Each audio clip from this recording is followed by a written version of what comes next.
वहीं अगर चुनाव का मौसम आ चुका है, बीजेपी की तरफ से पहली सूची जारी हो चुकी है, कांग्रेस की सूची का इंतजार है कि कौन कौन प्रत्याशी होंगे। दोनों ही खेमों की बैठक हो रही है। इसी बीच खेमा अदला बदली भी, उसका भी दौर शुरू हो गया है। सीता सोरेन एक दिन पहले वो जेएमएम को छोड़कर बीजेपी आ गई। हम आपको बता दें कि जामा से वो 3 बार विधायक रहीं और उनके बीजेपी आने के दूसरे ही दिन बीजेपी को जेपी भाई पटेल ने झटका दिया है और वो कांग्रेस में शामिल हो गए हैं। और आप देख सकते हैं टीवी स्क्रीन पे हम आपको दिखा रहे हैं कि जेपी भाई पटेल इससे पहले जेएमएम में थे, वो बीजेपी आए, लेकिन लगता है बीजेपी उन्हें रास नहीं आई और पिछले चुनाव के वक्त वो बीजेपी आए थे और इस बार वो कांग्रेस में चले गए हैं। इससे पहले जेएमएम में थे, जेएमएम से वो मंत्री भी रह चुके थे, लेकिन अब वो कांग्रेस में है। और इसे बीजेपी के लिए, हालांकि बीजेपी के नेताओं का इस बारे में कहना है कि कोई फर्क नहीं पड़ने वाला है, लेकिन ये तो अब एक बड़ा सवाल उठ गया है कि आखिर क्या वजह रही कि जेपी भाई पटेल महज 5 सालों के अंदर ही पार्टी छोड़कर फिर दूसरी पार्टी में चले गए हैं। ज्यादा जानकारी के लिए हमारे साथ हमारे सहयोगी मदन जुड़े हुए हैं, सीधे चलेंगे उनके पास। मदन, जेपी भाई पटेल, सीता सोरेन आती हैं, उसके दूसरे ही दिन जेपी भाई पटेल चले जाते हैं, क्या कुछ मायने हैं इसके और क्या कुछ कहा जा रहा है बीजेपी की तरफ से? बिल्कुल, देखिए, चुनाव का वक्त है और ऐसे में नेताओं के आने जाने का सिलसिला तमाम राजनीतिक दलों में देखने को मिलता है। लेकिन दरअसल झारखंड में जिस तरह की राजनीतिक हालात बने हैं हाल के दिनों में, आप देख रहे हैं कि जो वर्तमान सरकार है उसके मुखिया बदले गए, यानी कि जो हेमंत सोरेन पूर्व में मुख्यमंत्री थे उन्हें जेल जाना पड़ा और फिर चंपई सोरेन को मुख्यमंत्री बनाया गया, फिर से पूरी तरह से कैबिनेट का विस्तार हुआ। ऐसे में संकट में जेएमएम थी और पूरा परिवार था। लेकिन जो सबसे बड़ी बहू है, जो जामा से विधायक थी सीता सोरेन, वो दुखी होकर के कल सुबह एक पत्र लिखती है और उसमें वो फिर ये कहती है कि हमें जो है नज़रअंदाज किया गया, हमारी उपेक्षा हुई और पार्टी में एक सम्मान जो मिलना चाहिए वो नहीं मिला, जिससे दुखी होकर के वह त्यागपत्र दे रही है, पार्टी से इस्तीफा दे रही है, फिर विधायकी से इस्तीफा दिया और फिर बीजेपी का दामन थामा।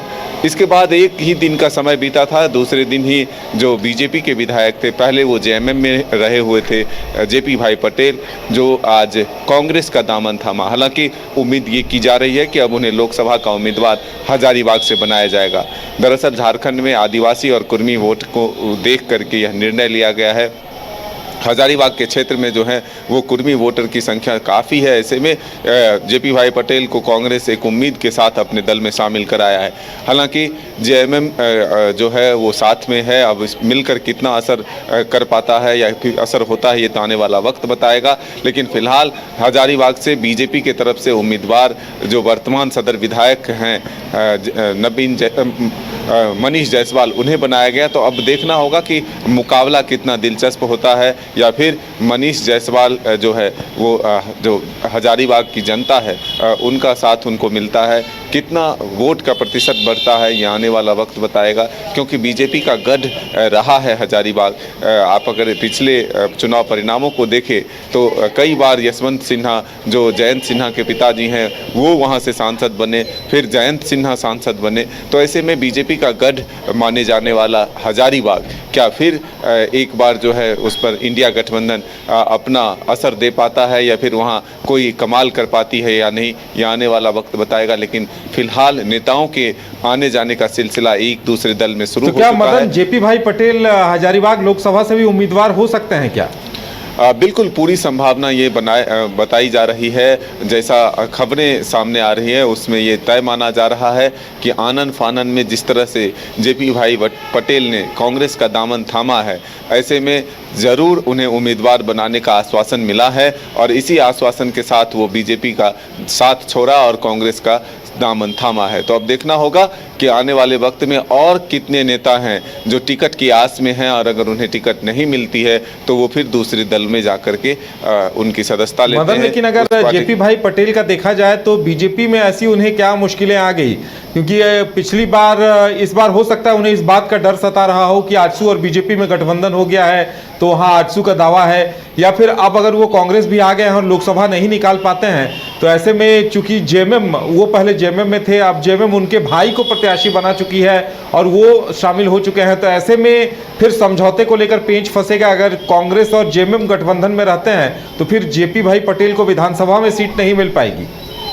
बिल्कुल देखिए, पहले लोग सामने का देखता है और सामने को देख करके ही यह निर्णय लिया गया है। मेन जो वजह है, आप जानते हैं कि कुछ दिनों पहले जब नेता प्रतिपक्ष का चुनाव हो रहा था, बीजेपी के विधायक जो है नेता प्रतिपक्ष के तौर पर जब अपने विधायक दल के नेता चुन रहे थे, तब जेपी पटेल का नाम सबसे आगे आया था। लेकिन फिर अचानक उनके नाम जो है पीछे लिए गए और अमर बावरी को नेता प्रतिपक्ष के तौर पर चुना गया।